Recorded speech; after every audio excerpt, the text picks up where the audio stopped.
Pop, pop, pop, pop, pop, pop, pass the popcorn. Pass the popcorn. Pass the popcorn. Pass the popcorn. Pass the popcorn. Pass the popcorn. Pass the popcorn. Pass the popcorn.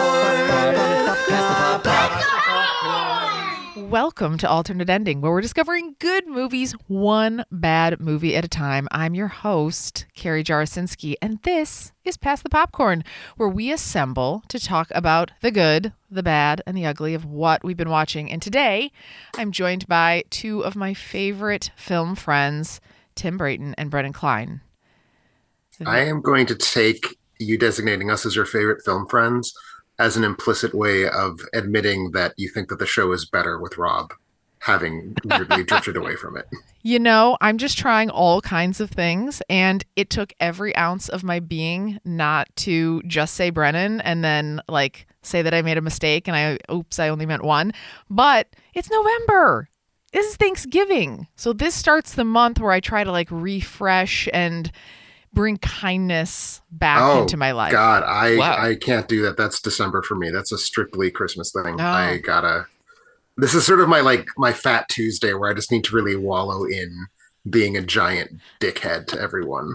And then come the 28th of November is when I start to chill out. Okay. Yeah, that's the thing. Thanksgiving is for gluttony, and you should celebrate the other deadly sins as well. Amen. Oh, Although I will say, I know, Carrie, that you had a Pass the Popcorn episode a couple weeks ago whose name was, I believe, Is Rob Dead? Yes. And I will admit that I did not listen to the episode. Sure. But it would appear that the answer was yes. Yes. No, he definitely is dead. Yes. Okay. We should listen. Yes. You allegedly were just talking to him, but he never showed up for 1 second on the Zoom camera, so I can only assume you were throwing your voice. I'm assuming it's some sort of whatever that Dead Silent, that James Wan killer ventriloquist movie is, where you're just manipulating his body like a hollowed up dummy. Yeah. Wouldn't that be the greatest ruse of all time? Hey guys, I'm having all these technical failures. Hey, my life is in shambles. But really it's not. I'm just running the whole ship myself and just creating my own errors as Carrie. That would be... You're playing the character of Carrie. Exactly. It's a tough one. I'm going to be honest. It's a tough one to play. I don't know if I would recommend it to anybody. But alas, he is probably alive, but not here with us today. But that is okay, because I think I've seen more movies than him in the last week, if I'm being honest. Well, good. So yeah, I've got tons to talk about, but first I want to let you know, I hope you guys have something super exciting that's happened in the last couple of weeks, because in the last week I have had 0 injuries, 0 sort of general disasters. I haven't really had any true drama, and it's been at least 78 weeks since that's been the case. So I hope you guys have sustained some sort of painful experience in the last week. You want drama? You want human suffering? Yeah. Here it goes. Okay. All right. I went to the grocery store today. Uh-huh. And I went to the frozen treats aisle. Yes. Frozen novelties, as they call them in the grocery biz. Even better. And I always, because I am a poor graduate student, I always need to make sure that I try to be cost conscious. So when I'm buying my completely nutritionally vacant junk food, I always make sure to buy whatever's on sale that week. And this week, one of the things they were pushing were 8 packs of those drumsticks, those frozen ice cream cones with chocolate and nut. And the nut topper. Exactly. Yep. They were pushing several different packs of those 8 cones in different 3 flavor variety packs. And the one I got was the vanilla fudge, and strawberry pack. And I got it specifically because I thought to myself, ooh, strawberry ice cream. Now that's something I haven't had in a bit. I could go for some strawberry ice cream right now. Yeah. So about an hour ago, I had a strawberry ice cream cone. Yes. It was very bad tasting strawberry ice cream. Very mechanical flavored. Strawberry was clearly not flavored with actual fruit. So upsetting. So I bought it for this flavor, and this flavor is specifically bad. You know what? Just end the week now. I mean, why go on? You've hit rock bottom. Just don't leave your Agreed. house. That is absolutely a worst case scenario. end it now. Nothing. I'm thinking of literally just quitting the podcast and going off to like farm in like Fine. Keokuk or You something. could find Rob. Who knows where he is? I don't even know. Mm-hmm. You two can go off, and then Brennan and I can sit here in our own misery together.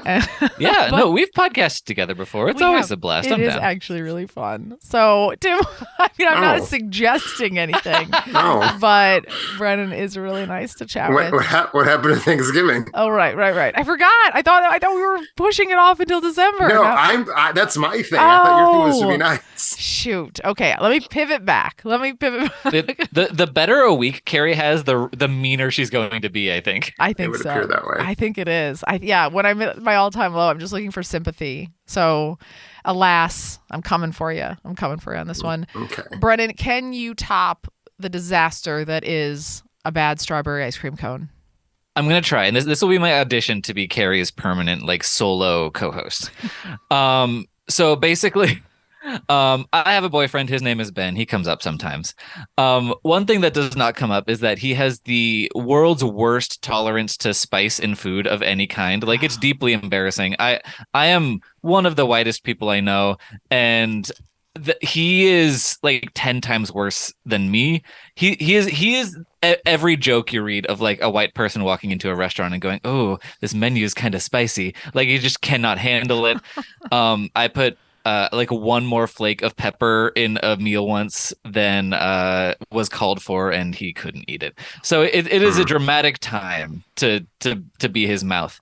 But anyway, he is also vegan. He basically likes to make food very difficult on himself.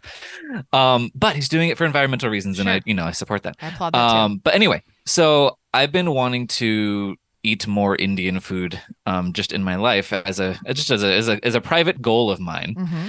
So I was trying to really square the circle of finding an Indian food place. Finding a vegan Indian food place is totally easy because a lot of Indian food is vegetarian and can be pushed in either direction. But finding one that he could also consume without exploding in turning into like a tamale corn husk was the challenge. Yeah, I feel like for me, the challenge in finding an Indian restaurant, especially because, I live in the Midwest, is always where is it more flavorful? Where does it have more spice? So like what needs to happen is you two need to move out to Wisconsin. I can set you up with all the world's blandest Indian restaurants. I thought you Thank were you so encouraging much. Wisconsin. I was like, this is not the mecca for Indian food here in the Madison area. So anyway, I digress. Brennan, so what happened? What went down? So I found a place on Yelp that looked super great, and I was like, we got to go. It's like 15 minutes from my apartment. It's got these delicious looking offerings that people are reporting are not particularly spicy. So I was like, let's do it. Mm-hmm. I was like trying to do my due diligence. I was like, I'm checking the hours, making sure it's open. And then I looked on Google Street View to kind of take a look where it was. And there was just an alley with houses on either side in the Google Street View. But on the like cinder block wall at the end of the alley, there was kind of an opening, like a kind of passageway. And I was like, it could be in there. You never know. Yeah. So that was I'm afraid. Is Indian food Yelp slang for pot? no. Except pot's legal in California, so you wouldn't even have to You go to a wouldn't need sketchy to. alley No. to buy.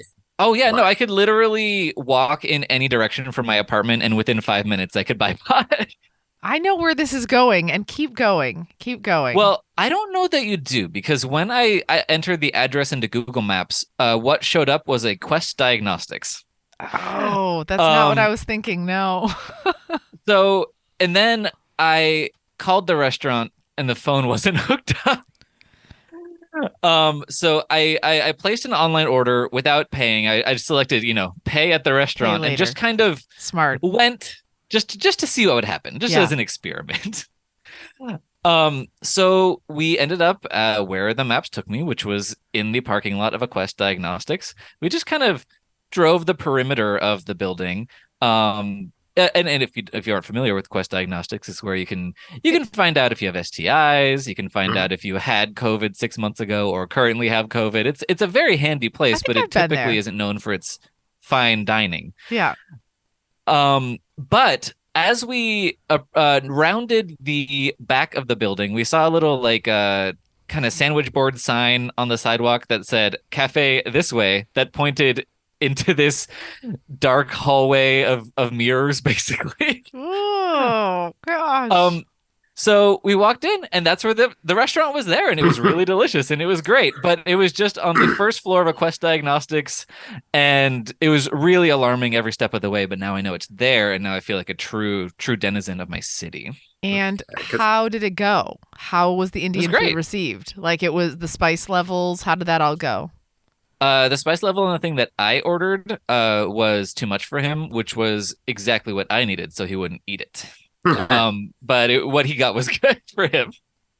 Nice. I love Indian food. And I don't know if I've ever talked about this, but I am actually on the Wall of Flame. Yeah, for eating 5 jalapeno, or no, not jalapeno, that's not spicy, 5 habanero. So there's 45 habaneros crushed up in these 5 conch fritters. And you have to do it in 5 minutes. So you have to eat the conch fritters, and then you have to consume it all, and you can't like throw up, or like you have to finish it. And I don't want to brag, but I was successful, and it was really bad. I never would encourage doing that. I don't encourage being on the Wall of Flame because I never backed down from a spice challenge, and I should have. It was intestinally the wrong choice. Oh no. I feel like the 5 minutes you spent eating the conch fritters are not nearly as bad as the 10 minutes you spend getting rid of the conch fritters. It was so much longer than 10 minutes. 10 minutes is an underestimate, I would say. It was. So I felt like immediately like I got like a cold sweat afterwards. I was like, it's fine. This is part of the process. It's okay. Went back to the hotel. I was on a business trip. I was on a friend trip. Oh, for God's sake. Look, Carrie is the Jim Carrey yes man on business trips. She just will not back down from a single offer. No single offer, no challenge. And I really wanted my picture on the wall. But I left there and I was like, gosh, I don't think things are passing really easily. And so I was like, I'm gonna just take a beat and go back to my hotel room. And I sort of just like splayed myself out in the bed. And then I sort of just tracked my intestinal tract. So I was like, well, there's 5 turns in my intestines because I could just like feel the flame like moving literally through my body. And then this is TMI, but maybe I can cut this out. We're too late. It's been TMI. Is it the minute that you used both the words splayed and track, I think we were TMI. Intestinal tract. Now I have like a fever. I have a fever from the conch fritters. Like I'm sweating. I have the chills. I'm going back and forth.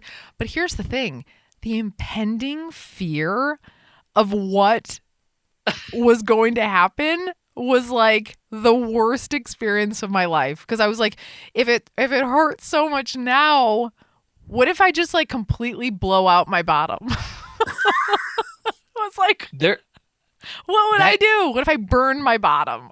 So I couldn't go. I was turning over to go, and then I held it. It like it exacerbated the problem. I was sick for at least like 48 hours after the flaming ball challenge. So I don't recommend it.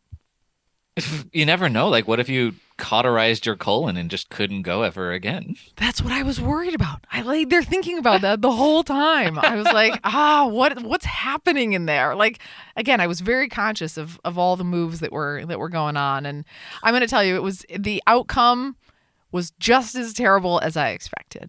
I think we need to invest in a board where we count how many episodes it's been since the last time we didn't talk about poop. Yeah. That's fair. It's been a while, hasn't it? I feel like this has been a thing recently, and I'm as much to blame for that as anybody. Sorry, but it had to be told. That's like my one, like, it's actually the reason I kind of did. I found my limit with spice, some years ago. I was like, I had something that was so spicy it actually made me like lose vision for a couple seconds, like I blacked out. So I found my limit. I was happy to have done so because that sort of took me out of the rat race of I'm just going to keep trying to have spicier and spicier stuff. And at a certain point, I stopped eating spicy foods, less because of the taste of it, less because of the sweatiness when you're eating, less even because of the indigestion, more because the The poops. Yeah. The poops just bad scene. Yeah, it is a bad scene. Because like you can drink milk to like sort of cut it. You can't like sit your butthole in milk. Yes. No, I mean you can. Oh, you can. I bet you could. Yeah. Think of how much milk that would take. It's like 3 cups, I would say. Not that I know. Not that You just put milk into a douche or something and kind of just a milk douche. get it I in don't there. think this exists, but I feel like it's an opportunity. you would die. You would die of some sort of milk Lactose illness in your asshole. Lactose bottom. I don't And I don't know. And that's why I don't push myself on the spice frontiers. Crazy. This is all very smart. I am a traveler on the frontiers of chasing down bitter flavors because that's just something my tongue enjoys. Have you ever had a cranberry that before it becomes sauce? Yes. Oh yeah. It's such a fascinating textural experience. I just recommend it to everyone. It's like eating vaguely cranberry flavored styrofoam. Yeah, but it's a little old. It's been in the sun for a while. The text it takes a bit to get into it. Yeah, Anyway. we're in cranberry country. I don't know if you know that. Wisconsin is the home of the cranberry. So It's the nation's foremost cranberry producer. It is. Congratulations. It's kind of a big deal. There's a cranberry festival. You can come out for it. You know how some people celebrate Thanksgiving by having turkey with cranberry sauce? Mm-hmm. We celebrate by having just a big bowl full of cranberry and maybe like a slice of turkey on top of it. And that like milk. Rosette. That anal milk. We get that all over it. But we alas, didn't have to call that. Sorry, that was not a callback that we needed to call back to. Sorry, I realize it was a miss now that I said it. But yeah, no, I think those are all really good stories. And again, my week was perfect aside from yesterday cruising in to go pick up my kids from playing with, like, they were like at a friend event with their friends, like some sort of like one of those kids activity places. And I walked in and one of the friends of my daughter walked up to me and with the most genuinely sweet face looked me right in the eye, just dead in the eye. And she was like, hey lady, you look real tired. I was like, oh, but here's the thing that I love about what she said. She followed it up. She didn't just leave me there with like, you look like garbage. She was like, lady, you look real tired. And I was like, oh, I am actually a little tired. And she's like, you know what you need to do? You need to go home. You need to get in your jammies. You need to get on the couch and you need to curl up and just watch a good old movie. And I was like, I am going to do that, little girl. I am. It was very sweet. That is a Rob quality transition. It Thank is. you for that. But it really did happen. And so I did. So I did watch many, many movies. But I also want to hear about if you guys have watched any movies as well. Have you? No. I've retired from watching movies. I've decided that they're too sad. I know. They are sad. I watched a sad one. But I'm excited to hear about yours. Brennan, what have you been watching? Oh, I've been watching a ton of shit. The one I wanted to bring. This is the part where we just kind of say titles and then we get back to talking them later, right? Okay, great. That's it. Well, I'm really excited to talk about Pray for the Devil because wow. But I also just watched Weird: the Al Yankovic Story. It's the grammatical concept of a colon, not a weird colon. I was going to say, I feel like we've had more than enough conversations about weird colons. No, that was good. That was a good one. That's a good callback, Tim. But you saw a Weird colon movie? Wait, what was the movie? Weird: the Al Yankovic Story. Oh, you see, Carrie, gay men often watch movies about colons. About colons. If you know what I mean. I don't, but I'm referring excited. to anal pornography. We all have a colon. I've got a colon, right? Yes, but they are not always featured prominently in videographic recordings of men engaged in intimate acts of love. You're saying you actually see the colon in those videos? Well, I mean, colon is sort of a synecdoche for the entirety of the butthole. Okay. I don't think you see the colon. Okay. You see the anus. They're not surgical kind of videos most of the time. Although sometimes let's just say you don't want to search for gape on Pornhub. Oh, yeah. We won't. Thank you for letting us know. Thanks for the disclosure there. So Brennan, you saw a Yes. Weird Al movie. And anything else? Anything else that you want to cover today? I mean, I saw a bunch of shit, but I'll throw it out if we have time. We spent like 20 minutes talking about buttholes, so I don't think we will. Gosh, this is such a lowbrow show. You're absolutely right. If we have time, we will. Tim, what have you seen non-rectal from the last week? I mean, so I'm just confused by what Brennan said. Is 20 minutes too much or not enough? Actually, I think it's just right. We're at Goldilocks zone. Because I was feeling good about it. Okay, good. So good. I just didn't want to know. I just didn't want to, So I just counted up. I've seen no fewer than 10 motion pictures in the last week, not including shorts.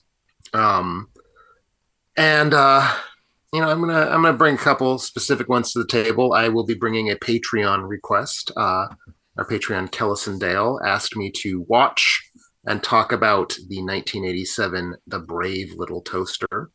So I'm going to be certainly talking about that a little bit. Also, a couple Netflix originals that I've seen that I want to touch on at least briefly. All Quiet on the Western Front and Wendell and Wild. I believe both of those hit Netflix on the 28th of October. And I also saw a theatrical movie. I saw Armageddon Time. So that's going to be sort of my cluster. And if there's time for it and there's demand for it, I might talk about my first experience watching a Dolby Vision UHD. Okay. I don't think we'll have time for that, but Well, that was unkind of you, Miss Thanksgiving. It's still November. It's still November. Well, sounds good. I don't even know where to begin with all that. Oh, I guess I should tell you which ones I'm going to cover. I guess you should. I forgot I'm hosting here, so I thought you were going to throw it to me. I saw a couple things that are a mix of super weird and super awesome. So I saw the Barbarian movie. That's not what it's called. It's actually just called Barbarian. That's out. Mm-hmm. That's correct. It was something I was intending to catch before Halloween, ran out of time, and then Rob had already seen it, and he was like, I just think maybe this is something that you might like. Like, I think maybe you should check this out. Like, there's a really weird twist. Like, you like all of those kinds of things. So I did catch it, and I have lots of thoughts. So I'm going to cover Barbarian, and then I'm also going to cover a Patreon request from Patreon Brian Fowler, who had me watch Smiles of a Summer Night from 1955. Have you guys seen that? I have seen it many times. I have reviewed it on our site, in fact. How many stars did you give it? Just as a little bit of a spoiler alert for me.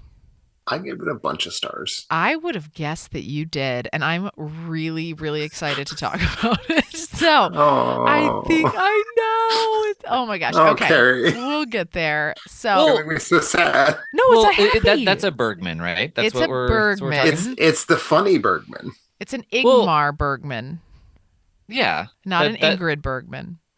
Yes. Yes. But Carrie has liked Bergman before, so at least she gets a little bit of But residual this is shine like on that apple. this is like funny, happy farce Bergman. We'll talk about it. I We'll talk haven't about it. said if I liked it or didn't like it, but what I will tell you is I won't tell you anything. I'll tell you when we get there. So let's start it off. Brennan, why don't you start it off with the first movie that you want to chat through? Sure. Okay. So yeah, speaking of Bergman, a film that is the exact opposite of an Ingmar Bergman joint is 2022's Pray for the Devil, and that is yes. Gonna push back on you real quick. Could it possibly be the opposite of an Ingmar Bergman joint? The exact opposite, when it is so sure that it has something to say about religious faith. I mean, yes, right? Because it thinks it has something to say and it does not, and that's the opposite of a Bergman film. That is a good point. And isn't Bergman kind of about the challenge of a God who is absent from the world that we live in? Because that's not the world that Pray for the Devil lives in. Pray for the Devil lives in a world where there is for sure a God, because there is for sure a devil. Yeah, 100% for sure. So yes, Pray for the Devil, spelled Preay, in the same way. So the strangers pray at night. Prey. Did I fucked it up? You said Preay, Wait, which is E or A? which is amusing because it's not a word. See, okay, so here's the thing. So I just got out of seeing Pray for the Devil, and I'm like 80% dumber for it. I was going to say it would for sure make your brain just an absolute mash of like suet and bananas. I get that. Thank you. But yeah, anyway, so it's Prey. The same pun that they tried to use in The Strangers Pray at Night, which is also an extremely questionable title. I don't know why we're doing this now, but it's happening. It's also the pun in Tyler Perry's The Family That Prays. Oh, That at least that's makes clever. any Yeah. amount. It makes a modicum of sense. But anyway, so this movie is about a young woman named Sister Anne, who is the coolest girl in school. That school, the School of Exorcism in Boston, motherfuckers. Wow. So you know that thing where Boston is Bulgaria and has a giant castle in it, that on the inside has like Hannibal Lecter cages. And is built on top of catacombs, no less. Yes, ancient catacombs, even though according to the opening title, it was built after 2018. It's a real clusterfuck of a setting, but it's basically Catholic Hogwarts, and I enjoyed that for what it was. It's like Catholic Hogwarts plus like a James Bond style like techno prison. Yes, very, very much. And so she is a nurse. So the thing at this Catholic exorcism school, as you probably know from the Catholic exorcism schools in your neighborhood, the priests, the men are allowed to do exorcisms, and the women just have to be nurses and just be left alone in the rooms of patients who are, if not currently being possessed by demons, at least suffering from severe violent mental health issues. So great, love it, good job everyone. These people are not restrained, they're just kind of chilling on little hospital beds. It's great. Some of them are just staring at the door, like smile, like even. Anyway, so she really wants to learn how to exercise, and not in the like Richard Simmons way. That's what I was going to ask. You already spoiled it for me. That's what I wondered. I'm so sorry. Because see, the thing is, the only reason you would want to learn to do anything is because a demon killed her mom. So she wants to stop demons. Would you say that she might have trauma? I would even go so far as to say she has generational trauma. Boom. Holy shit, Tim. This is elevated as fuck. This is so goddamn elevated. They even say trauma at one point in the movie, so you know that this is a movie about trauma. You sure do. Anyway, so she gets what she wants by breaking all the rules, and then everyone goes, I guess that's fine, so you can do what you want. Even though she sucks at being an exorcist, she doesn't listen to anything. She tries to do 2 exorcisms, and both of them are failures, and one of them involves the patient dying. Yeah, exactly.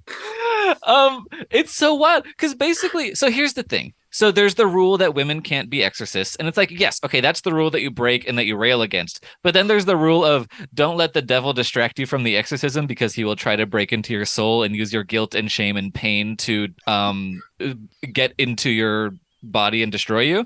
And she was like, I'm also gonna ignore that. And it's like, oh, maybe not that one. Anyway, it's one of the wildest bad movies of the year for sure. Mm-hmm. It is full of dumb CGI exorcist shit, more scattered throughout the beginning and middle than actually in the third act, which I shan't spoil, but it's stupid. I actually think that the lead actress is giving an okay performance. She, however, is outacted by her hair. There is a hair story going on that the stylist was working into the threads of the film, and that was the thing that I thought worked best for me in the entire movie. It is legitimately like one of the very few ideas this movie has that registers as an idea is the interplay between do we see her hair, or is she wearing a wimple / what is going on with her hair? Did you just say wimple? That's like the little nun, like the hat part of their fab. It's not. It's sort of like more like they're wearing a napkin with like like a hem. Oh, I've seen the wimple. I didn't know that the wimple actually had a name. I thought it was just called like tiny hat or something like that. I would have never known that it had a term. I feel so knowledgeable See, from this podcast. we not only find good movies one bad movie at a time. We teach you about Catholic Catholic terminology. Wimples. Mhm. Thanks. Gosh, I'm gonna write that one down before I forget it. I don't think it'll stick with me. So keep going. Well, so the story that is being told by the way her hair looks in any given scene is actually kind of well thought through, and that's the only thing in the movie where that happens. hmm And of course, spoiler alert, she gets beach waves at the end, which is how you know that her character has, really fully realized herself. Anyway, so it's this deeply stupid movie, even by the standards of the Exorcist genre, which is not a haven of intelligent cinema. It is sure not. And I know we can't spoil the ending, and I know you've already said that, but can we at least speak in heavy innuendo about what happens in the second to last shot of this movie? Yes, Brennan? we can do that. I will allow it. You can skip a minute ahead if you desperately want to see Praise of the Devil. Because she holds up a crucifix like Dirty Harry swinging a gun around. She does. And again, not an exorcist. She never learned how to do it. At least certainly didn't listen when somebody was teaching her how to do it. I almost said like a full-on spoil. Let's just spoil this movie. Let's just spoil this movie. It's a piece of shit. You don't want to see it. I will never see this movie based on what you've said. So yeah, and also it's not a movie that can be spoiled because it doesn't really have a plot that matters. It has like 7 plots, is what it has. It does indeed. But anyway, so she's on her way to like exorcism grad school because she's so good at exorcising. And again, I will say, does 3 exorcisms in the movie, all of which fail.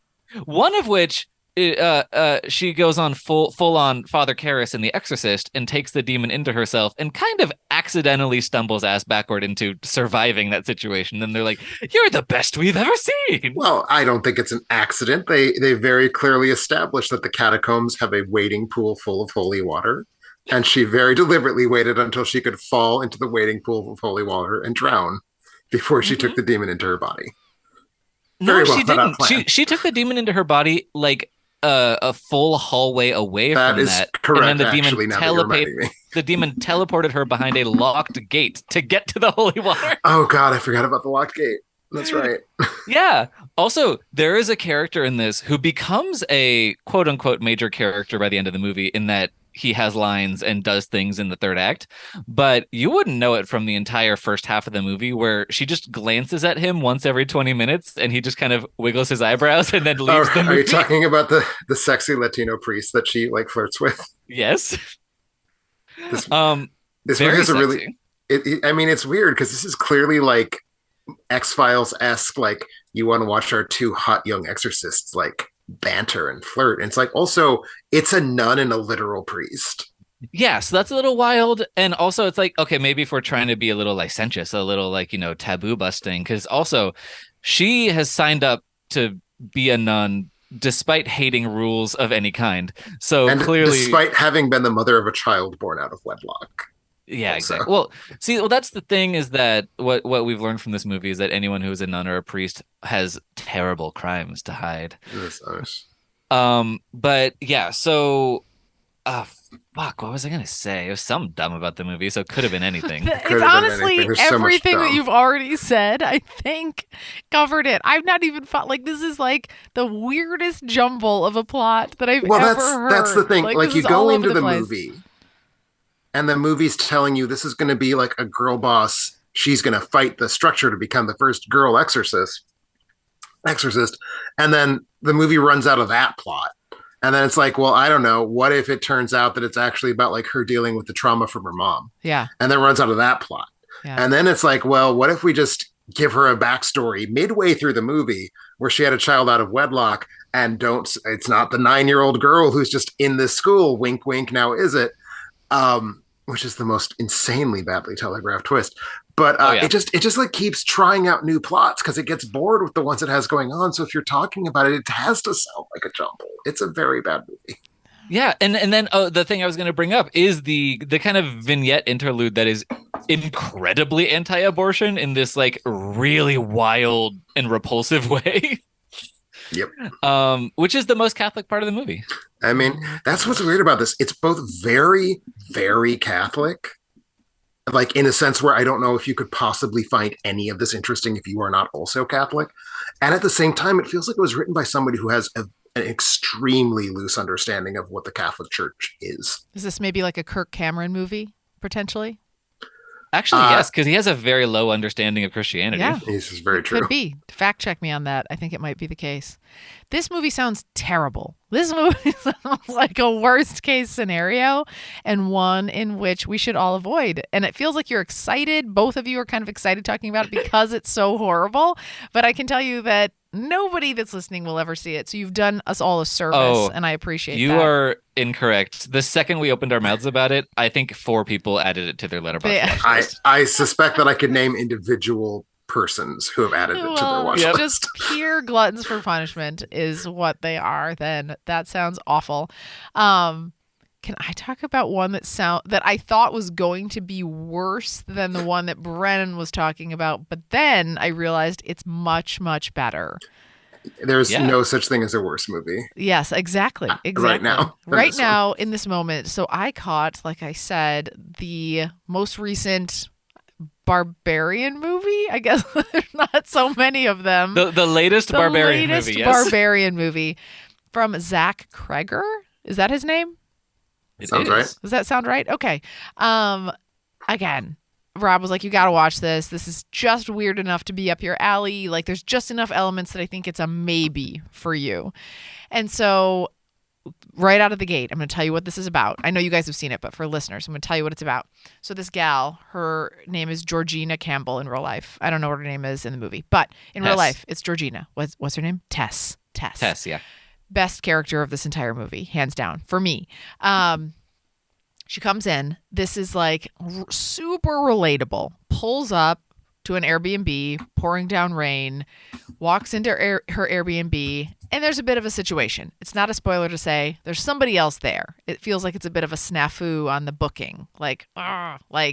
Who actually booked it? Like, it's already like a creepy vibe. It's weird. I'm in. To double down on this, the creepy guy that's there is Bill Skarsgård, which I'm sure you guys think he's hot. I only associate him with being It, the clown from It. And so he's donezo for me. I'm like, this guy's a murderer. This guy's awful. This guy's terrible. Like, get out. Like, but tensions are high for me at this point in like the first 20 to 30 minutes of this movie, but I'm super in because this is everybody's worst fear.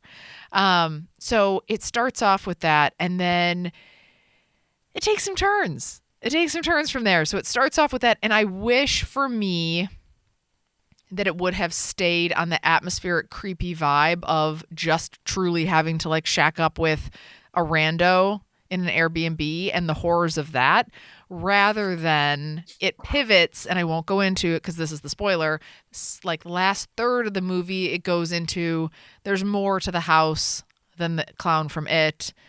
Justin Long comes in. It's another guy, another character. Somebody else comes in to stay at the Airbnb. And from the moment Justin Long comes in, it's an entire tonal shift. It goes from atmospheric and creepy and weird to sort of like a comedic horror.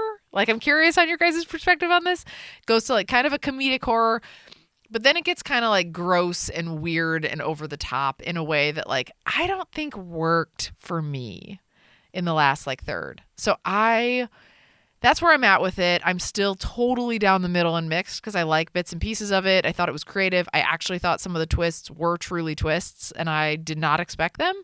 But what did you guys think about Barbarian? Do you wanna go, Brennan, or shall I? You can go ahead. Well, I would agree with you, Carrie, in the most important part. It is absolutely at its best in the first third. Mm-hmm. I think that has to be true. When it is that sort of weird sort of vibe between those two characters, and I think it's not a spoiler to say that, you know, there's like a thing under, there's like some sort of basement torture chamber situation going on.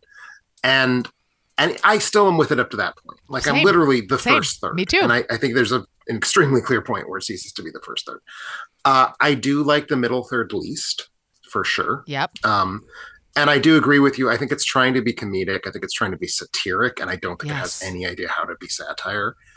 Uh, and I don't like that vibe. I don't really care for that shift. I do think when it is focused on we're in this tiny, horrible basement space and we're going to use very low lighting and flashlights, it kept working for me. And it Me does, too. it pulls that back throughout the movie. So I'm always on board with that. I do think it was seriously, seriously overhyped. And I would like to raise a sort of a meta point, and I would like to hear both of your thoughts on this. This movie was sold to me as, oh my God, you can't talk about anything that happens in this movie. It's so full of every possible twist and turn. And other than the specific case of a cut that changed the location, and that's all I'll say about it. But you both know what I'm talking about. Other than that specific cut, I don't think there was a single surprise in the movie. Like it went where I assumed it would go. I think the villain pivots to something that you're not expecting, but that happens in so many movies, or like whatever we're calling the villain, I guess. But like that villain-esque part, it feels like that's supposed to be the big reveal, but that's not that reveal-y to me, I guess. To me, there's a flashback that precedes that makes it so clear what the reveal is going to be. Right. But I don't, or maybe the flashback is the reveal. I don't know. Yeah, I do want to avoid like really diving in on that, but I agree with Carrie. I think there is at least a resolution of that tension in the first act of what is going on, who is the one fucking with me. That I think it's more of a reveal than it is a twist, which I think people tend to mix up a lot when they are describing movies. Agreed. But I do think that is something to avoid spoiling, but I don't know if I'd say it was a twist. Yes, I agree. And I would almost even venture to say, and I'd love your perspective on this, the end, almost the very, very end, almost ends up being a twist of character, if that makes sense. So like a character twist, a morals twist, potentially at the end. And that, I was curious if it worked for you, because I think it was that was unexpected for me. That ultimately ended up becoming the twist for me, which was the moral choice. And I was like, oh, and like if Rob could have gotten a video of my face, like my mouth at the very last like 10 minutes of the movie. Are you guys tracking with what I'm talking about? I believe I am. Okay. I think so. Yeah. Where that choice is made, my mouth was literally at my chest, dropped. I'm like, how could a person be so awful and terrible? And that part was unexpected for me. And Rob's just like giggling, like I knew this would be horrifying to you. That was actually the most horrifying part of this entire movie for me. It was the choices at the very end. That is specifically one of the moments that I just saw coming from about 10,000 years away. Oh, I didn't see that. Because the second act requires, it's because the movie thinks it has something to say about toxic masculinity, and it doesn't. Yes. It doesn't at all. But because it thinks it does, it has to do that. I agree now that I've seen it. But in the moment, I was like, who could be that bad? Like, I didn't realize that somebody could be a that character written awful by a screenwriter with his thumb on the scale. Is who could be that bad. Okay. Wait, does that mean that he's also bad, the screenwriter? No, I'm saying he's not good at his job. I see what you're saying. So yeah, overall, this one for me, do I tell people to check it out? I say don't pay for it. I say be in the right mindset of like, I want something creepy and weird, but keep your expectations tempered to middle of the road, scary movie.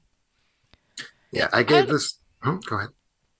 Well, I just want to say I did really like Barbarian. I agree with most of the criticisms that have been raised here, at least especially in the sense that I think there are kind of three distinct, thirds that are very separate from one another in this movie, and I don't think that they cohere in a way that satisfied me very well. And for me, I think that the pacing was not well served by the ways that those acts were separated. But I think there's a lot of strong material in each of the acts. I mean, the first act is incomparably the best. It's the best also kind of dance between characters, but also between this kind of sense of lightness and this sense of dread. Like the funniest moment of the movie is there, and it's just it's about a duvet. Oh yeah. And that's just like a very charming and fun moment that Mhm. is actually like working well and blending well with everything. Yeah, I don't know. I came out of it having had a good time being on the ride, but I just felt kind of jerked around a little bit getting from like one part to another. Agreed. Yeah, and I would say that my sort of takeaway, I enjoyed it when I watched it. I'd agree that it was a fun ride while I was on it. Uh, I am very happy that this movie came out before Smile because I think Mm. Smile is way better. And the same sort of like rickety rattletrap haunted house, like I'm just going to sort of do a bunch of cheesy shit to make you go, ah, like I think Smile's just better at it. Yeah. I will say this was only made for $5 million. So that led to a lot of conversation too, which is pretty low budget for what it was and having a couple bigger names in it. But at the same time too, yeah, worth seeing, but maybe not like racing to see is what I'd say. But yeah, I have one more, and I know you guys have a couple more that you want to talk about. So maybe we'll head to our break, and then when we get back, we'll talk about our others. Can I just, I don't want to interrupt our flow. Can I just quickly cover my you did just Patreon do worth that. mentioning? I'm gonna go to the break, and then you can come back with that. That was Because I still haven't talked about a movie yet. You haven't? No. Oh my gosh! That's what I'm saying. I did not know that. We need I am a terrible host. What is wrong with me? I think because you've seen both of our movies and you talked about this so much. I've said a lot of words. I just haven't brought a movie to the table yet. Well, damn. That's now it's on me. I thought it was on you. I'm like, great. I had that great transition. And now that was on me. I didn't even say. So I just jumped ahead of you in line is what you're saying. But to talk about Barbarian. You did. Tim, why didn't you stop me earlier? Because I thought you were you had a segue, and I was like, I'm not going to step on the segue. No, I thought you had talked about your movie already. I feel like gosh darn it. Okay. Well, we're only making this take even weirder. Longer. So let's go ahead and I'd love to hear about your movie. or not so quick, but I will dive into the 1987 animated film, The Brave Little Toaster, which, unlike the two films we've just talked about, is not a contemporary horror film, although I think if you were a child when you saw this for the first time in the 80s or 90s, you probably have fairly traumatic memories of it being pretty horrifying because it is a weird, fucked up movie. Again, this comes to us courtesy of Patreon Kellison Dale, who asked me to talk about this film on the air. And I will say this, Brave Little Toaster it's a lot. And I'm going to try to give the short version of what is weird about it. So basically, John Lasseter, when he was working at Disney in the early 80s, was trying to get a project off the ground to demonstrate we could do this thing called CG animation. And he encouraged Disney to buy the rights to a book called The Brave Little Toaster that had been published in, I believe, 1980. And this was something Disney did all the time. They just bought books that they thought might possibly make a project. We don't know that we're actually going to turn them into a project. Let's just see what happens. So they bought The Brave Little Toaster and basically just sat on it. Nothing happened. And the 80s kind of spill out, and they're a very bad time for animation in general. They're especially a bad time for animation at Disney, where due to the incredibly toxic situations in the production of The Black Cauldron, Disney is just losing talent. Like, people are miserable working there. They're fleeing. A lot of really, really big name people, like, abandoned Disney in their first half of the 1980s. And they sort of wanted all these talented people wanted to still work in animation, but there really was no other game in town other than Disney. So basically what happens is a company called Hyperion Studios sort of got formed basically to be like a shell company. And it's weird because even though they fled Disney, they still ended up kind of working with Disney in a sense because Disney had the rights to this book. And Disney basically gave Hyperion Studios a bunch of money, well, not a bunch, some money to make a movie. And so you have what amounts basically to this like exercise for a bunch of talented veteran animators and then a whole bunch of very young animators, like fresh out of CalArts, to just do what they can. And initially Disney earmarked 12 million to them, and then eventually that turned into 5 million. So like they're trying to make an animated feature on no budget. The film comes out in 1987, which is before the real like American animation renaissance happened, because we had Who Framed Roger Rabbit in 1988, The Little Mermaid in 1989, Oliver and Company in 1988, DuckTales, the TV series that sort of revolutionized television animation, happened in 1987, but several months after the premiere of The Brave Little Toaster. So it's kind of this like low point for the medium.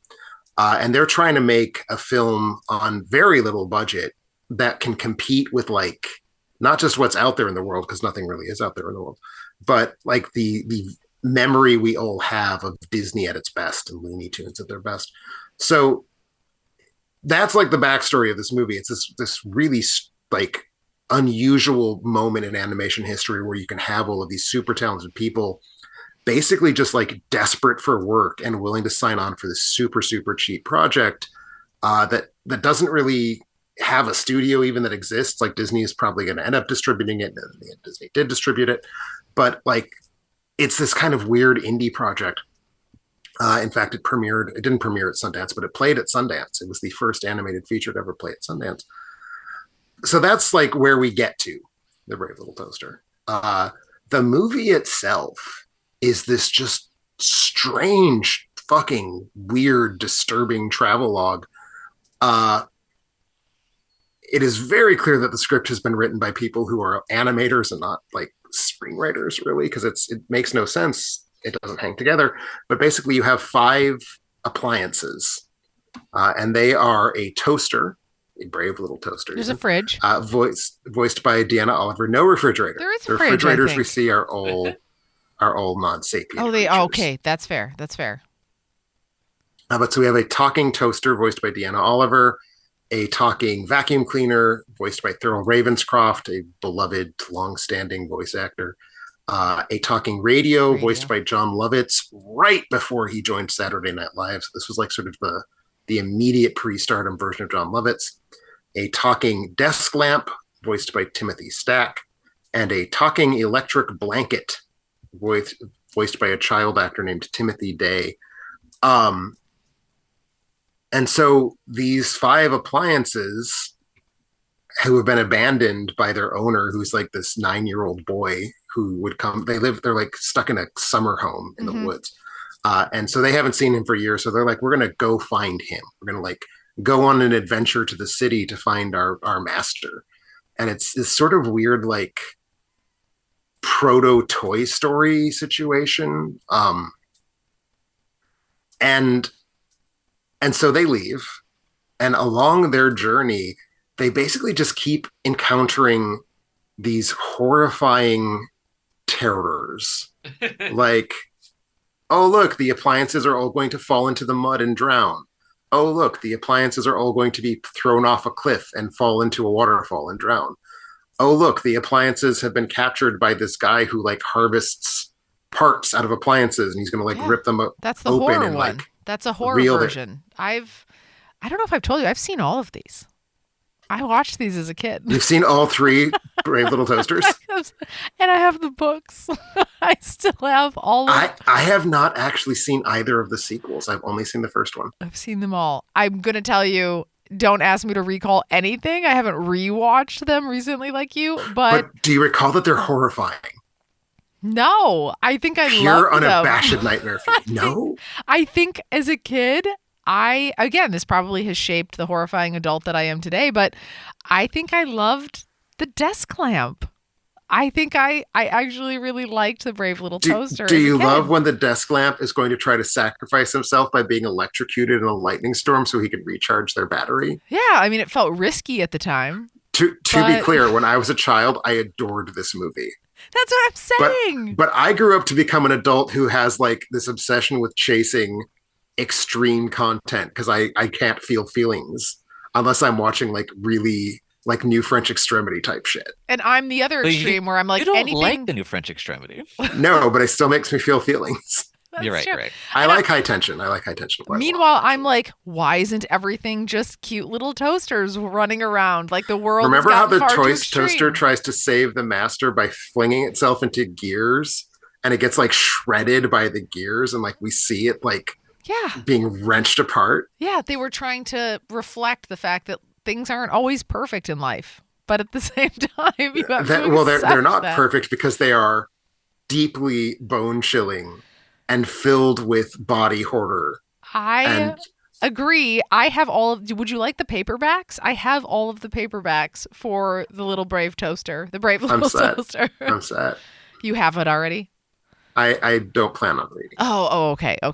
Because I was going to say I could send them to you, but that's the one thing I clearly remembered about this film. I probably haven't seen this film since like 1990 or 1991, and I had such enormously like pristine memories of individual moments and of sequences. Like there's a scene where a blender gets its engine ripped out, and you see the blender like begging for its life. Yes, basically the drama of it all. I mean, I remembered all of this so viscerally, and like it still works. Like it is a messed up, fucked up, weird horror movie for children. Yeah. And I think it works on that level. And that's sort of the punchline here. I think it's actually pretty good. The animation, again, was made for like 10 cents, but it was made by 10 cents by really very talented people who were trying really hard to prove how good they could do when they were outside of Disney's, like, because Disney's going to be like, well, we don't want to make a movie where you watch a toaster shredding its body apart in the guts of the gear. Like we're going to make happy movies, but that's reality. So they get this opportunity, and they totally ran with it. So there's some really great anthropomorphic vacuum cleaners and like an air conditioner that commits suicide by having so much rage that it gives itself an aneurysm, basically. Oh gosh. Whew. These are all things though that as kids, when we saw this, I would never put myself through it again because I wouldn't want to know all the things that we missed. But I'm sure that there were a lot of dark felt very things. traumatized by it as an 8-year-old. I don't know what was wrong with all of it was over my head. All of it was over my head. There's nothing there other than like, we're going to show you misery upon misery befalling these appliances. I do have to agree with Carrie as far as memory, because like kids movies, like the thing that sticks in my brain that was horrifying at that time was the boat scene from Willy Wonka. And it is horrifying, and that should stick with you. The worm. Yes. But I definitely remember seeing The Brave Little Toaster on VHS in the late 90s, but I don't remember anything other than that there was a blender. Like nothing else stuck out to me about them. I guess you two just have a better form of memory repression than I have, because I remembered so much of this movie. It shaped so you. Clearly. I can see that. It shaped you. It did. But that all being said, I do think it holds up more or less. I mean, this is a movie made for $5 million. It was not at a big enough budget. They had to outsource a lot of the animation to East Asian studios that were basically just TV mills at the time. So a lot of the animation's pretty rough. But there's still a charm to it. And I think it still looks better than just about any other not Disney, not theatrical animation from the 80s. And it's a wild ride. I think it's really an interesting thing. I'm glad I had a chance to revisit it.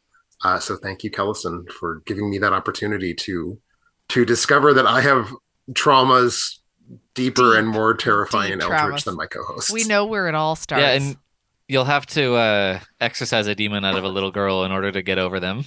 I'll just have to I'll have to take a toaster and try to keep a demon from possessing it, I guess. Mm-hmm. I agree. Well, on that, I'm glad I gave you the chance to talk about it, because otherwise we wouldn't have all connected on this level. But we're going to head to our break. You guys have 5 minutes when we get back to sell me on whatever other movies you guys have seen. But before we head to our break, you might be wondering about ways to support the show. You can join Patreon, like David Mathers, who picked up our Emmy Award. He gets early access to exclusive content, can make us watch a movie. Well, he can, but some people can. He gets early access to lots Going of... great. I'm owning this. He can other people can pick their own episode topic and more. Also, early access to movie reviews, exclusive access to TV reviews that Tim's been doing with, what's that alien one? X-Files that you've been doing. You're on, was it 22? You just released episode 22? Just 22 of 24. We're almost, the end is in sight. The end is in sight. You can also go to our Amazon page, and we thank all of our listeners who support us through our Amazon banner on our website at alternateending.com. You can click through there, make your purchases, and all proceeds go to making our show better. So many things, some weird, some not weird. Somebody rented Top Gun Maverick. I still haven't taken my dad to see it, but I need to. I really want to see it again, just so you know. We also have lots of Band-Aids. People are hurt. People are hurt. First aid kits. People are really hurt. There's also sort of like a relaxed fit cargo pant in sage. Just one pant. Just one pant in 3230. I think that's Rob. Maybe Rob's 3230. Maybe that's actually my ex-boyfriend. I don't know. It's somebody I've dated as a 3230. I don't know. We also been have a long time since I've been a 3230. I was going to say, I was a 3230 in like high school. Actually, now that you're saying that, I think my ex-boyfriend was a 3830. He was very short, but he was very robust. Maybe 40. I am a 3830 when I have been minding my food. So I was drawn to someone just like you. It's an excellent size to be. I also feel like you could also go out and get some elegant vintage ruffle sleeves work flare dresses. Gosh. Oh. In purple. Someone's going back to work. Also, lots of baby clothes, toddler, busy board clothes in boys and girls. Gosh, again, all the neutrals. That's where we're at right now. Toothpaste, butter. Everyone's buying butter, salted and unsalted. There's so much butter, and they're also buying Kerrygold butter, which is expensive. So this person that is the has good money. Butter. That's the good shit. It is. This person Actually, has money. If you okay, I'm just gonna do it. If you do need milk in your colon, a stick of butter is probably the best way to actually make that happen. Interesting. I mean, in terms of like the physicality of it, yes, it would be the easiest way. You guys You're saying still from putting milk experience. fats into your asshole. Okay. I never said that you should or it was the right idea, but if you're going to do it, butter's butter is the way probably to the go. way. I'm just saying, we at Alternate Ending should make it clear we do not recommend putting milk or any other dairy products into your rectum without a doctor's supervision. I do want to point out, though, would you recommend Haagen-Dazs Dulce de Leche churro bars in the event of a dairy situation? I usually stick my dick in Haagen-Dazs. Okay. No, I can see that. I can definitely see that. Yeah. I also, somebody is out there getting so much dandruff shampoo. I need that. Everybody in our house needs that. Dandruff, it's that time of year. Things are getting dry. Oh gosh. And also lots of Nature's Miracle pet sprays and also dog food, which you know that is really important to me that we continue to see dog products on this podcast to know that dog is still alive. And it is, which makes us very excited. And the last thing that I will say is God of War Ragnarok for PlayStation 4. I feel like that's something both of you guys might know about or play. I do not own a PlayStation 4, but I know the game. I have not touched a video game in 15 years. So I do know this game is out. The trades have been talking about it. I've not clicked on those articles, though. Okay. Well, it sounds like you guys are all set to go. So when we get back, we'll cover our last movies and worth mentioning when we get back.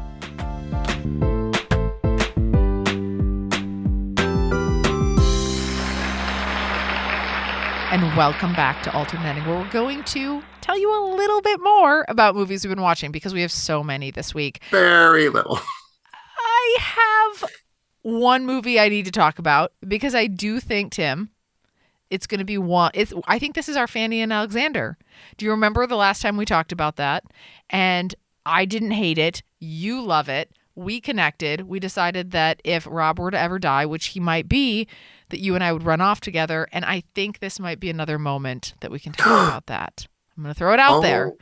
I'm just going to throw it out there. So I am going to bring to you, by request from Patreon Brian Fowler, Smiles of a Summer Night from 1955. Summer Nattens Leenda. Is that... Did you just say the Swedish version of it? I did, because I'm Oh. a giant asshole. I think that makes you special. And here's why. Not as special as this movie is, though.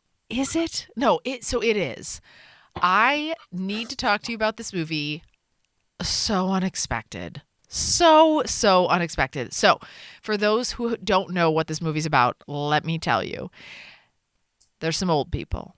There's some young people. They're all Swedish. They're all over the place. It's like a jumble of people who are like all over the place. Some old, some young, some cute, some less cute. There's like a whole variety of people who look... But all of them Swedish. All Swedish. All Swedish. All Swedish. So many Swedish people in the same room. Essentially, there's all these mismatched couples all over the place. You're introduced to these relationships and you're like, you know what? Some of these relationships feel maybe a little unhealthy. So I'll say, one example, there's a 19-year-old girl. She's married to a much older man. They're married, but they haven't yet... what is the word I'm looking for? They haven't yet had Consummated. 5 conch fritters, if you know what I mean. Oh. That isn't where I was going to go. They haven't had conch fritters, or they also haven't had anything else either. The conch fritters or the front fritter. I don't know. They have not fucked. Exactly. Thank you. Or consummated in the really polite way that Brennan was trying to introduce their relationship. So there's that. Then there's like former lovers that are involved who are beautiful and they're like famous, and people are sort of backstabbing each other a little bit because they still have like back relationships that are going on, but like nothing's really crossing certain lines. There's just a lot of relationship drama. I would say this is like almost 2 hours, an hour and 45. I think it's an hour and 45 minutes of like relationship drama. And it's all of these men who want to conquer these women who are all of varying statuses. So you have one who's like working the house. She's like a house worker. Whatever. You're supposed to maid. be a maid. She's a maid. She's a maid. And then you have someone who's famous. And then you have like, there's just all of these dynamics at play. And what I will say is... May I just say, you had the effrontery to tell Brennan and I that we each had 5 minutes to talk about our movies. Yeah. Has it been a while? Sorry. There's No, just so keep much going. going I'm on. excited. No, This but is I'm good. I almost like done. this. I'm almost done. Basically, this movie sets up all the relationship drama. I'm all in on it. I'm all in to figure out how this shit show is going to like shake out. Like, what is going to happen? Like, some of it's a little suspicious. Some of it's weird. Some of it you want to happen. So like some of the relationships you're starting to form in your own mind that you're like, ooh, I want this actress to like pair off with this guy, or like so on and so forth. And I will say that this movie culminates in all of the ways that I wanted it to culminate. So like the relationships that do resolve themselves at the end are so satisfying. It's such a satisfying like romantic mashup. I don't even know what it is, like drama movie that I was really, really, really into. Yeah, it is as good as cinema has ever done at doing a French farce, basically. What's a French? So what does that mean? A French farce? Just like farce in that, you know, the way the comedy is structured, the way the story is told, it's all sort of very much about, like, as you say, we have 8 candidates for sexual relationships, basically. Yeah. And at the start of the movie, they're all lined up in the wrong direction. And at the end of the movie, they're all lined up in the right direction. And it's the sort of the set of misunderstandings that take the set of misunderstandings that get us from point A to point F, or however far we are at the end of the movie. Can I ask you, so as I was watching this, so I'm going to say it again, 1955. This is like black and white, whatever. Is this the sexiest movie that's ever been made for the time? It is quite literally not Ingmar Bergman's sexiest movie, with several of these specific actors that had been made by that point in time. Oh, okay.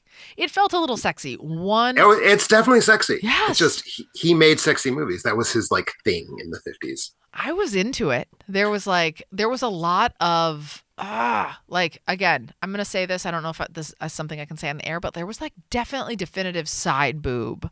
Like, it was just like, gosh, this is trying to be sexy. Like, they were catching angles in which I was like, oh, this is 1955. I don't feel like you're supposed to be doing this. And I thought maybe I was seeing something I wasn't supposed to see. Well, this is because Sweden was a much more libertine country than the pent-up United States was. Ah, I see. I would like very much for you to see Summer with Monica. And that's all I'm going to say. I'm not going to tell you a word about it. Okay. So I'm writing it down right now. Summer with Monica. Brian Fowler, I adore you for sending this my way. I really loved it. I really did. I really loved it. Thrilled that you loved this movie. It was sweet, cute, and again, ended in all the right ways that I walked away feeling satisfied and good. It's so mechanically perfect. It's so mechanically perfect that it actually got remade as a stage musical by Stephen Sondheim called A Little Night Music, because it's an airtight script. Yes. Like, it just, again, you get the characters you need, you put them in a box, you shake up the box, and then you take out the correctly paired off sets of characters. 100%. Immaculate script. Immaculate. We loved it. So that was my 5 minutes. So I'm going to throw it to Brennan now. What else are you going to cover to sell us on? Yeah. Well, I want to bring Weird, the Al Yankovic Story. I don't know necessarily how much I'm selling or not, but okay. Do you like Weird Al Yankovic, Carrie? No, I don't. Oh, well, you are not going to like this movie. How about you, Tim? I do. Yeah, I have a large amount of fondness for the man myself. I came to him as you should, as a 12-year-old, and that's the exact right time. And this film is a dramatization, an incredibly fictionalization of the early period of his career when he first started to become Weird Al Yankovic. So in the late 70s and early 80s, it is explicitly made up to the point that they have Weird Al kind of show up to remind you that it's not real at the beginning. But it stars Daniel Radcliffe as Weird Al. When he is singing, he is voiced by a contemporary Weird Al, which is just one of the many wrinkles that is a little alarming to witness. Also, Daniel Radcliffe is doing his Uncanny Valley American accent that sounds almost but not entirely exactly unlike Weird Al Yankovic. It's basically doing Walk Hard, the Dewey Cox Story. It's doing this kind of exaggerated parody of what the music biopic is. Unfortunately, it's not doing it quite as well as Walk Hard, the Dewey Cox Story did it. But it's a totally affable and charming and cute movie. I think that once it gets you past him writing the first couple hits of his, it starts to lean very hard on Evan Rachel Wood as Madonna, kind of driving this villain plot that doesn't really need to be there, and largely relies on the shock of seeing Madonna do certain things that Madonna clearly never did. But when it is Evan Rachel Wood's barely passable impression of Madonna, it's not as shocking as I think it was meant to be in the script. Okay. And that is disappointing. Yes? Yeah, because you were selling me on that being a thing I wanted to see in a movie, but if you're telling me it doesn't play, then I believe you. It didn't play for me. I don't have a relationship to Madonna outside of her music, so maybe if you watched a lot of Madonna interviews in the 80s, maybe it'll work better for you, but I don't know. I rewatched some to kind of gauge how I felt about the impression, and I personally didn't like it. Okay. But I think it is a movie that's at its best when it is doing just a parody of the tropes of cinema in general, and maybe not necessarily music biopic cinema, but it does that fairly frequently. And also it does have the same kind of basic lizard brain pleasures that a lot of music biopics do, which is like, oh, well, I like this song and now they're singing it. And so that's kind of nice. Yeah. And that's what I have to say about Weird. Would you say that if I do have that Walk Hard, the Dewey Cox Story itch, that I could very easily scratch by going and grabbing my Blu-ray of Walk Hard and putting it on and watching it? But sometimes you want to watch a movie that you have not previously seen. Yeah. Will this scratch that itch, just not quite as vigorously? Yeah, it's like, it's you're going to a methadone clinic for Walk Hard, and it's a weaker version, but it'll keep you off the streets for another night. Okay, I like that. I will say about this movie, it did result in a tweet that has proven, as if we did not already know, that Al Yankovic was a good human being and worthy of praise. A fan in Australia basically said, "I really want to see this movie. Can you tell me when I will be able to?" Because it's a Roku channel original, which is not even a thing I knew existed until this movie was announced. Mm-hmm. And Al basically tweeted back, not in exactly these words, but about as close as he could without being legally actionable. "Oh, just torrent it." And it's like, oh. I can actually. I think I can quote it more directly. He said, there is VPN (parentheses) very probably no way for you to watch this movie, but there's probably a torrent of ideas. That's exactly it. Yes, it was delightful. Yeah, very delightful. And this is not a spoiler in any way, but Weird Al does play a character in the movie, and it's always nice to see him. Yes, indeed. I have to pause us here for a quick second. I just looked up Madonna. Because I loved Madonna when I was younger than I am now. I had her CDs. I have not thought about her in at least 15 years. So I was like, oh, I'm going to see how she's doing. What in the world? She looks like an Olsen twin. Now. She looks like an Olsen twin. She literally, so I guess props to her surgical advisor. She looks like she's 12 years old. This woman is not 12 years old. She looks incredibly young, but she also does not look at all like what Madonna's face looks like. If I passed this woman on the street, I would not know who this was. This is so unnerving. When did this happen? I don't even know what to do. I'm processing right now. I mean, I think the last time I saw Madonna and really registered that fact was during the press tour for WE, which I believe was in 2011. So since then. She literally looks like a mix between an Olsen twin and a Kardashian.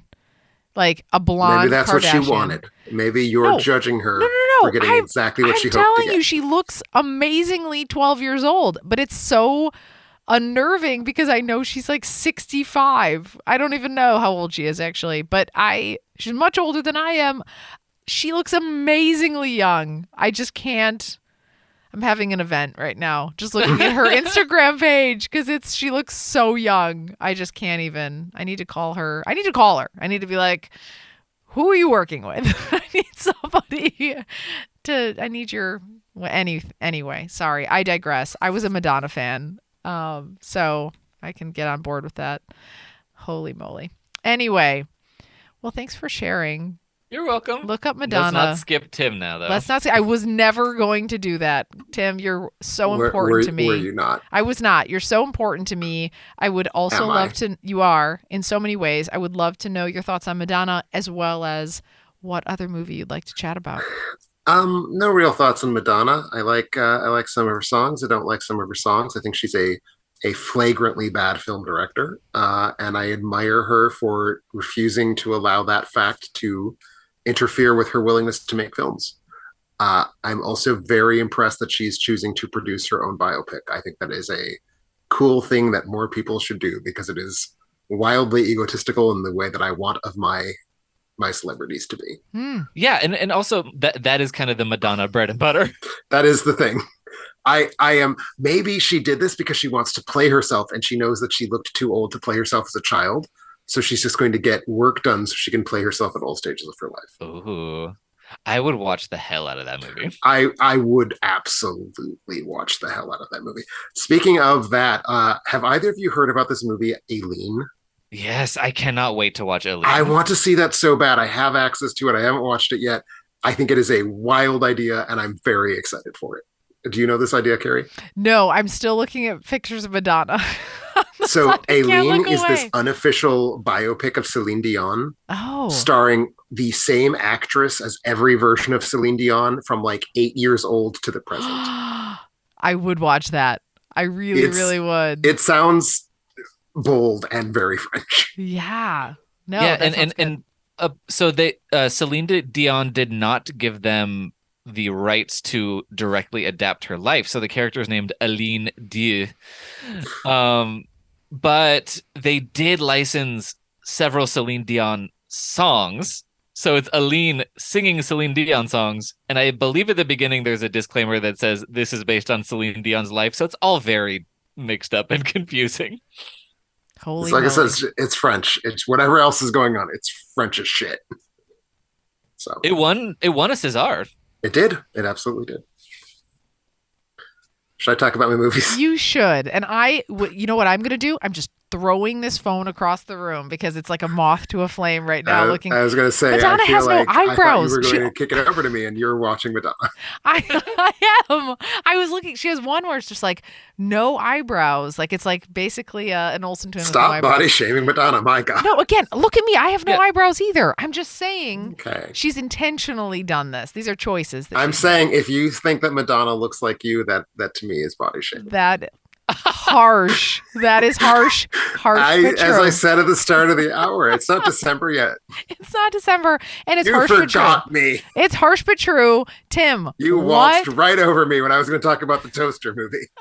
what movie have you seen that we're gonna love? Tell us. I am going to make this quick.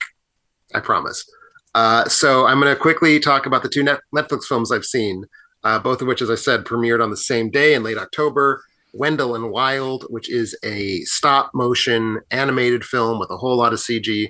It is the first film in 13 years to be directed by Henry Selick, who directed Coraline, who directed Night Before Christmas, who directed James and the Giant Peach, who directed Monkey Bone, but we don't talk about Monkey Bone.